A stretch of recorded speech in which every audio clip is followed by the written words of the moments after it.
¿No sabes qué hacer? ¿Estás confundido con tu vida? Aprende con los pastores Jimmy y Aida de Cornejo a dar respuestas claras a los problemas de la vida en Códigos de Vida. Edifica familias, un legado de amor. Jesús es bautizado y es llevado inmediatamente al desierto para ser tentado. Pero sale fortalecido, no sale caído.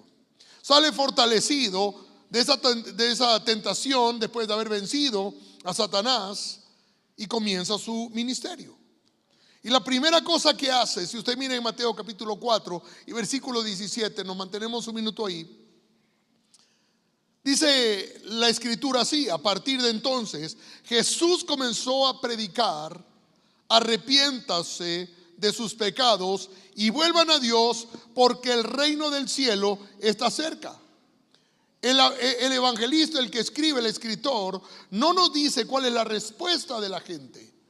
No se nos habla de multitudes que se acercan a él en ese primer momento, pero sí nos menciona acerca de los nombres y de los hombres a los que Jesús directamente llama. Y usted mira, continuando el versículo 18 de Mateo, dice: cierto día, mientras Jesús caminaba por la orilla del mar de Galilea, vio a dos hermanos, a Simón, también llamado Pedro, y Andrés, que echaban la red al agua porque vivían de la pesca. Diga conmigo: vivían de la pesca. Esa era su profesión. La profesión de ellos era la pesca. Vivían de la pesca. Jesús los llamó: vengan, síganme, y yo les enseñaré cómo pescar personas. Y enseguida dejaron las redes y lo siguieron. Hermanos, un llamado directo de Jesús con un propósito concreto: ser pescadores de hombres. Yo he pensado muchas veces en el propósito del llamado de Jesús. Hay mucha gente que vive orando, ayunando, preguntando a los demás, corriendo tras todo predicador al cual ve él, y hace el mismo cuestionamiento, la misma pregunta: ¿cuál es el propósito de mi vida? ¿Cuál es mi llamado? Pero créame, no hay tanto misterio en este asunto. Jesús le dijo a Pedro y le dijo a Andrés, y luego se lo repitió a Santiago y a Juan también: vengan, síganme, les haré pescador de hombres. El tema es que todos nosotros estamos llamados a ser pescadores de hombres. Todos nosotros estamos llamados a ser discípulos del Señor. El día jueves comencé hablando de esto, y dice la palabra que Él tenía misericordia de los perdidos porque los veía solos, sin pastor, confundidos, y tuvo compasión. Diga conmigo: compasión.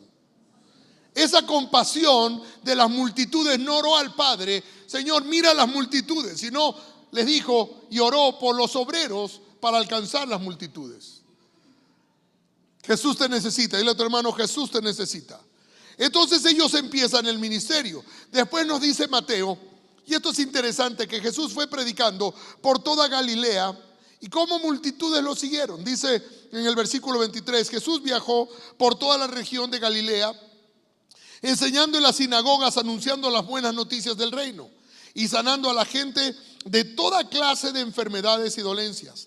Las noticias acerca de él corrieron y llegaron tan lejos como Siria, y pronto la gente comenzó a llevarle a todo el que estuviera enfermo, y él los sanaba a todos, cualquiera fuera la enfermedad o el dolor que tuvieran, o si estaban poseídos por demonios, o eran epilépticos o paralíticos. Numerosas multitudes lo seguían de todas partes: gente de Galilea, de las 10 ciudades de Jerusalén, de toda Judea y del oriente del río Jordán. Y yo puedo ver cómo Jesús tenía una compasión por las multitudes. Así que él mismo comenzó a recorrer por todos los sectores, y no andaba ni en carro ni en avión, sino a pie, predicando la palabra de Dios. Él era un pescador de hombres. Y creo que ese es el desafío que hace Jesús en el llamado inicial, y sigue siendo el desafío el día de hoy. Hay multitudes allá afuera. No oramos por las multitudes, oramos por los discípulos. ¿Cuántos son discípulos del Señor? Porque tenemos que clasificar entre las multitudes y los discípulos del Señor. Los discípulos del Señor, el Señor oraba, dice: oren pues para que papá Dios mande obreros a la mies. No dice: oren pues por las multitudes, sino oren pues por los discípulos, oren pues por los que han de trabajar, los que quieren servirle al Señor en diferentes áreas. Ahora, ¿qué pasó con estos hombres? Es interesante ver que Jesús se acerca donde ellos y les dice: vengan, síganme, les voy a hacer pescadores de hombres. Ahí estaba Pedro, ese era su trabajo. Su trabajo era ser pescador de hombres. Pero encontramos Lucas 5 y vemos algo bien interesante. Los eruditos de la palabra de Dios están de acuerdo con que el pasaje que voy a leer ahora de Lucas 5 es posterior al de Mateo. Fue escrito después y visto desde una perspectiva diferente. Entonces, se lo relato rápidamente. Jesús habla con Pedro y con su hermano y le dice: salgan que les voy a hacer pescadores de hombres. Y ellos dicen sí, dejando, le siguen al maestro. Luego se ve a Jesús predicando por todas estas naciones solo. Y ahora regresa Jesús nuevamente y encuentra esta situación.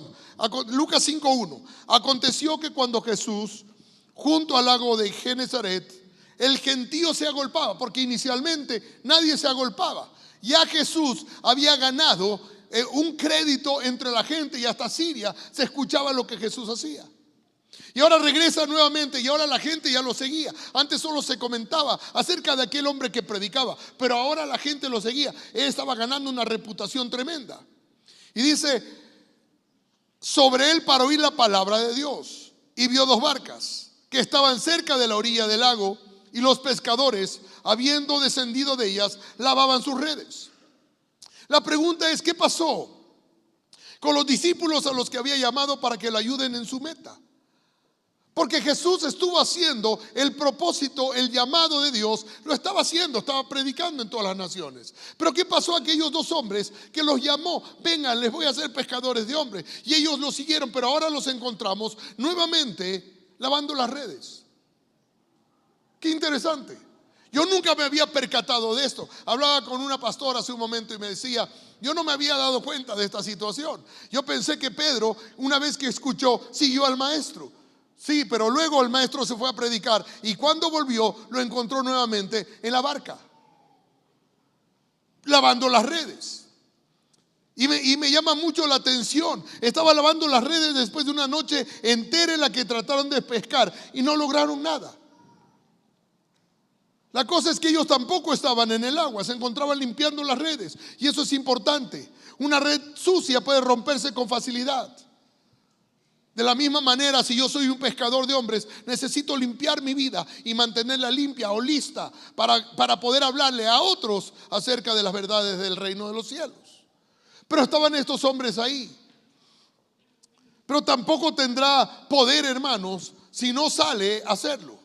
Yo estaba mirando, el poder del maná era para el día nada más, al día siguiente se dañaba. Y Dios me habló algo a mi corazón. ¿Sabe? Muchos conocemos la palabra de Dios, pero si no lo usamos es como el maná, se pudre dentro de nosotros y no sirve. La palabra de Dios es para poner en el corazón. Cada uno de nosotros ha recibido una palabra de salvación, de sanidad.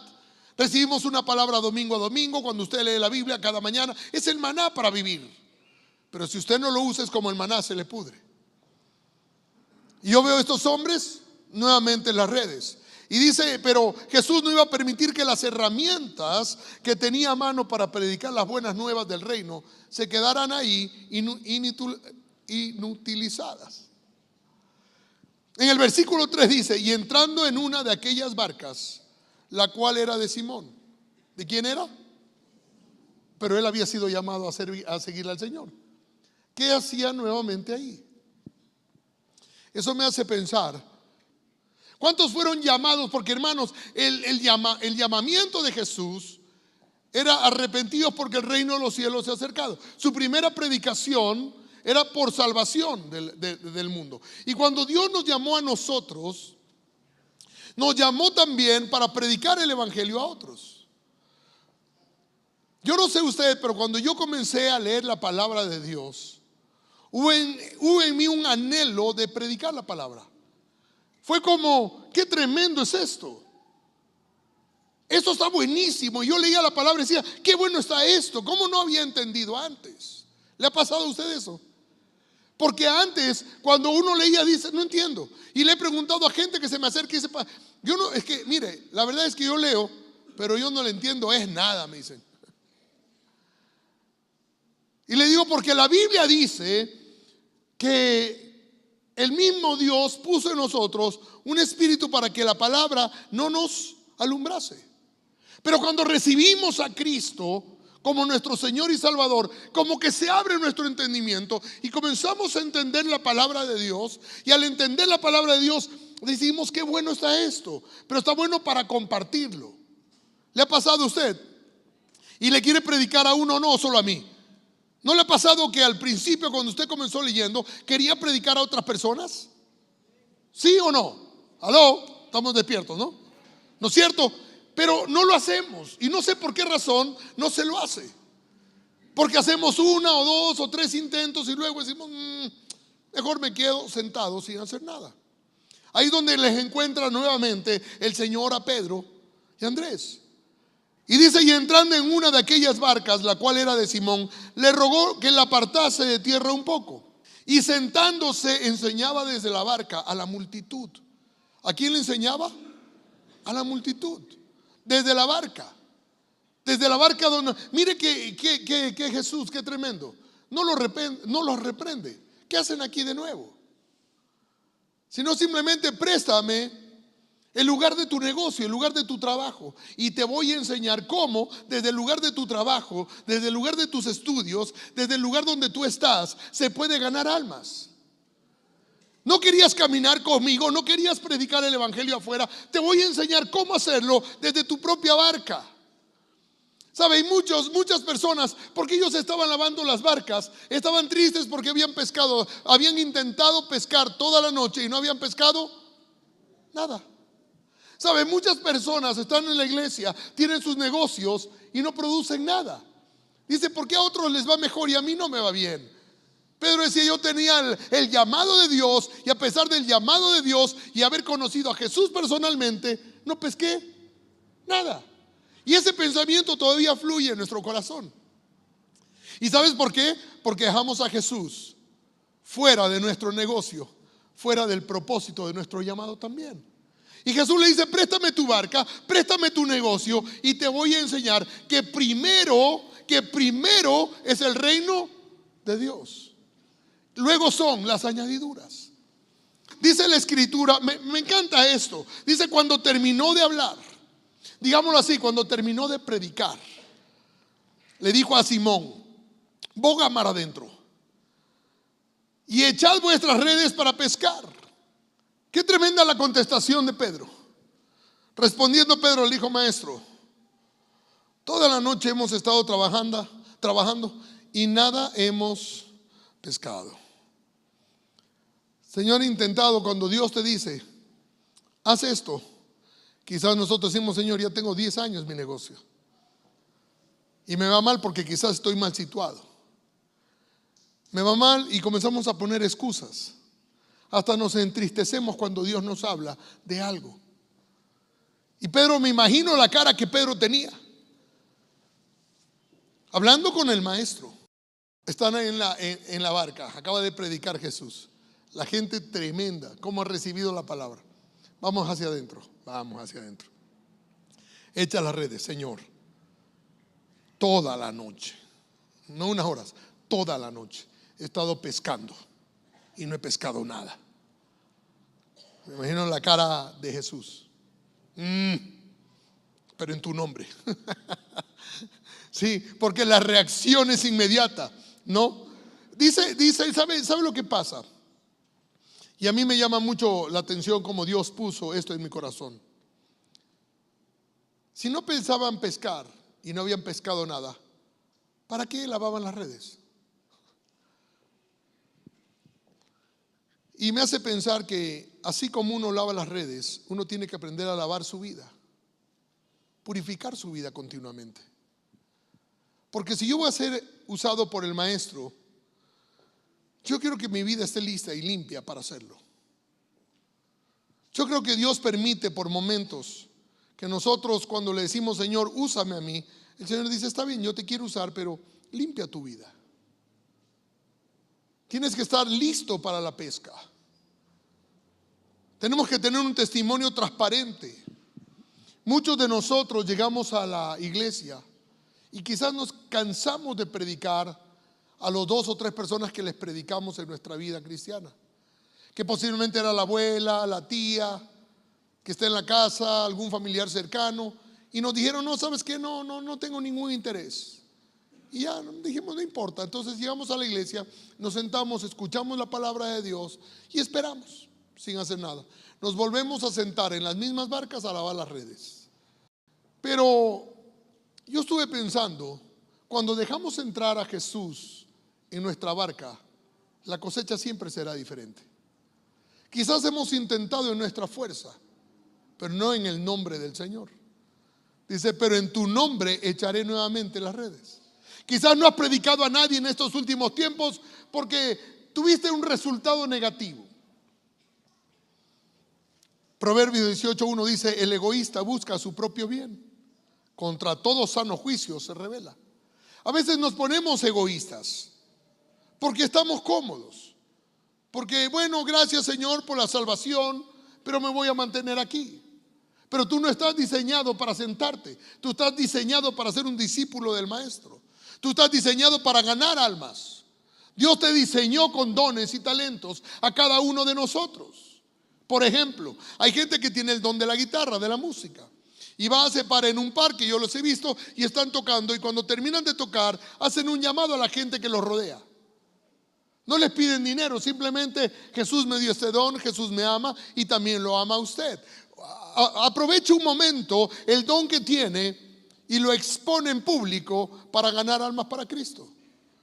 Todos nosotros tenemos un don, pero todos tenemos el mismo llamado: ser ganadores de almas. Dile a tu hermano: te están hablando en esta mañana para ser ganador de almas. No parte de la multitud, sino parte del segmento escogido por el Señor para anunciar las virtudes de aquel que te llamó de las tinieblas a su luz verdadera. ¿Cuántos dicen amén? Centrarnos en nosotros mismos es como sentarnos a ver la televisión y dejar el mundo fuera. Estar cómodos simplemente recibiendo algo para nosotros, sin importar que hay gente que muere todos los días sin conocer a Cristo. Los discípulos habían fracasado en su intento de pescar en la noche, pero no habían olvidado quién era Jesús. Quizás la cara de Jesús lo decía todo cuando le dice Pedro: Señor, hemos intentado toda la noche. Pero inmediatamente dice: pero en tu nombre, mas en tu palabra echaré la red. ¿Sabe? Él obedeció a Jesús y apenas lanzó la red, atrapó tantos peces que la red se comenzó a romper. Es increíble lo que dice el versículo 6. Y habiéndolo hecho, diga conmigo: y habiéndolo hecho. Que una vez más, hermano, quizás has intentado, muchas veces has intentado ganar almas y te ha ido mal. Se te han burlado, te han dicho: estás loco, te has vuelto hermanito, te han lavado el cerebro. ¿Cuántas cosas te habrán dicho cuando intentaste hablarle de la palabra de Dios? Y te dicen lo mismo que me han dicho a mí. Trato de entender, pero no entiendo nada. Porque primero necesitas la revelación de conocer quién es Jesús.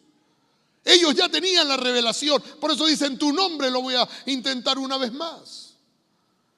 Es en el nombre de Jesús que venimos. ¿Sabe que el mejor negocio de todos son las ventas?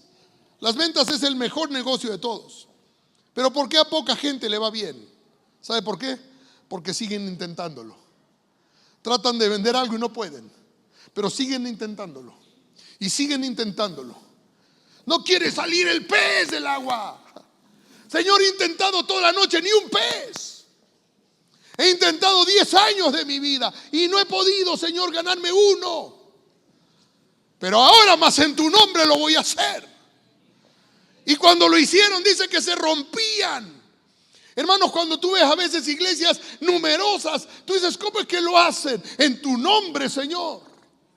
Porque en tu nombre hay poder. Una vez más lo voy a intentar. Una vez más lo voy a intentar. Una vez más. Todos los días, Señor, en tu nombre lo voy a hacer.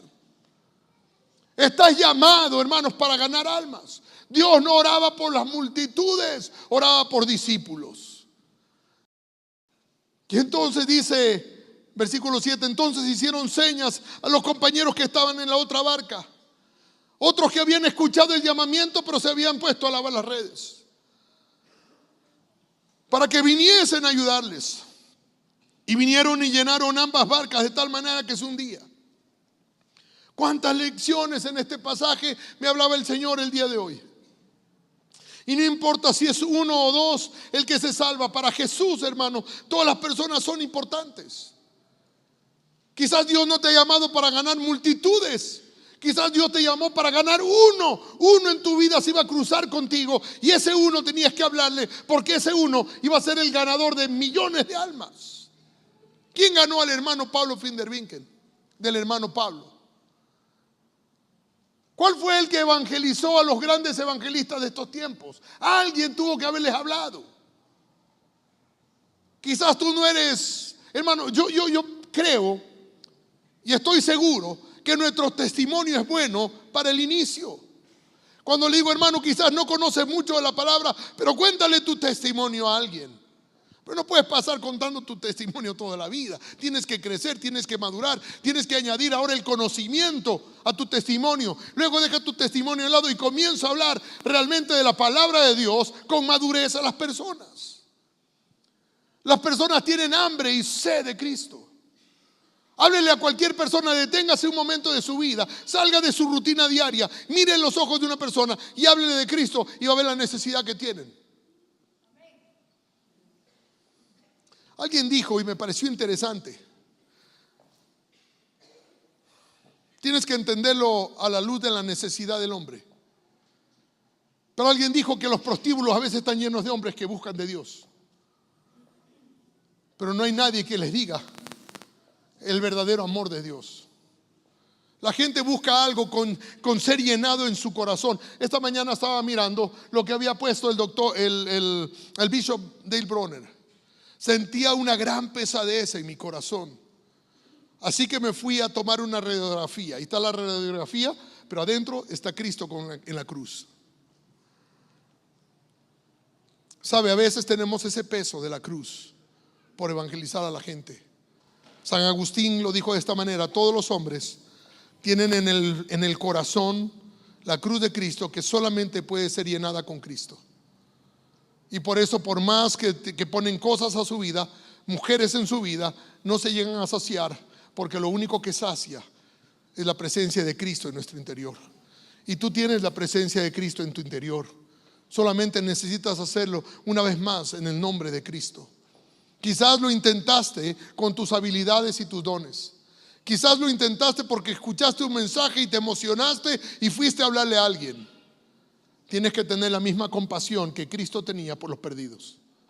Y cuando tú le hablas con compasión, hermanos, no podemos predicar al mundo por una necesidad.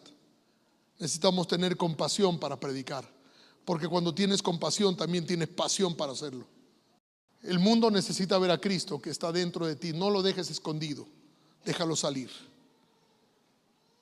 Tú eres un ganador de almas. El versículo 8.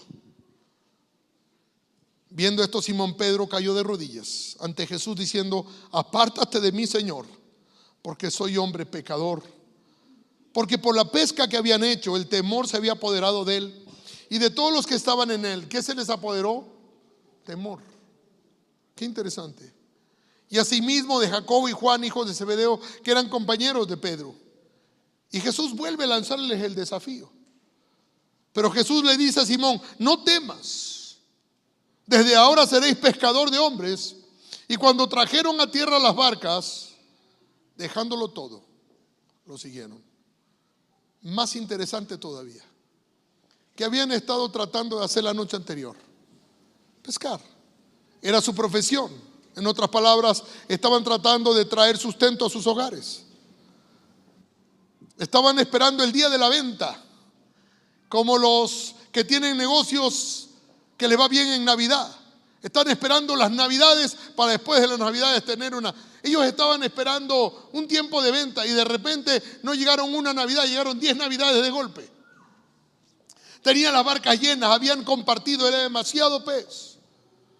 Pero llegan a la orilla y ¿qué hacen? Lo dejan todo. ¿Sabe? Dios me habla que cuando Dios está en tu negocio, cuando tú le abres tu vida la primera cosa a Dios, tú le dices: Señor, te abro mi vida, mi negocio, para que se pueda predicar. Si tú me enseñas que desde mi negocio yo puedo ganar almas, y comienzas a ganar almas, tu negocio será impresionantemente bueno. Porque vienen las añadiduras después de lo que es correcto. Primero es Dios. Por eso Él dijo: el reino de los cielos se ha acercado. Jesús dijo: primeramente el reino de Dios y su justicia, y el resto, y la pesca milagrosa vendrá por añadidura. Comienza a decirle a Dios: usa mi vida, Señor. Te pongo no solamente mi vida, mi negocio, lo que yo soy. Usa mi vida, Señor. Y entonces las añadiduras vienen. Pero qué interesante que cuando llegan las añadiduras, perdieron interés de las añadiduras. Porque si lo que querían era dinero, tenían ahora por cantidades. ¿Y qué hicieron? Lo dejaron todo. No entiendo. ¿Sabes por qué? Porque cuando Dios está en tu asunto, te das cuenta que lo más importante de tu asunto es Dios. Que tú venías con una mentalidad, y hay mucha gente que llega a la iglesia para que Dios le resuelva su problema. Yo vine aquí a esta iglesia para que Dios resolviera mi problema. Ahora yo estoy resolviendo los problemas de Dios. Ese es el Señor, que nos llama a nosotros, nos atrae hacia Él y nos hace perder los intereses que teníamos. ¿Cuántos venimos a la iglesia con un interés personal? Pero cuando tienes ese encuentro con Jesús y le dices: Señor, todo lo que yo tengo lo voy a usar para el engrandecimiento de tu reino, entonces tu barca comienza a ser bendecida de tal manera que aún tienes que compartirlo. Y después de compartirlo, aún lo abandonas todo. Códigos de vida, edifica familias, un legado de amor.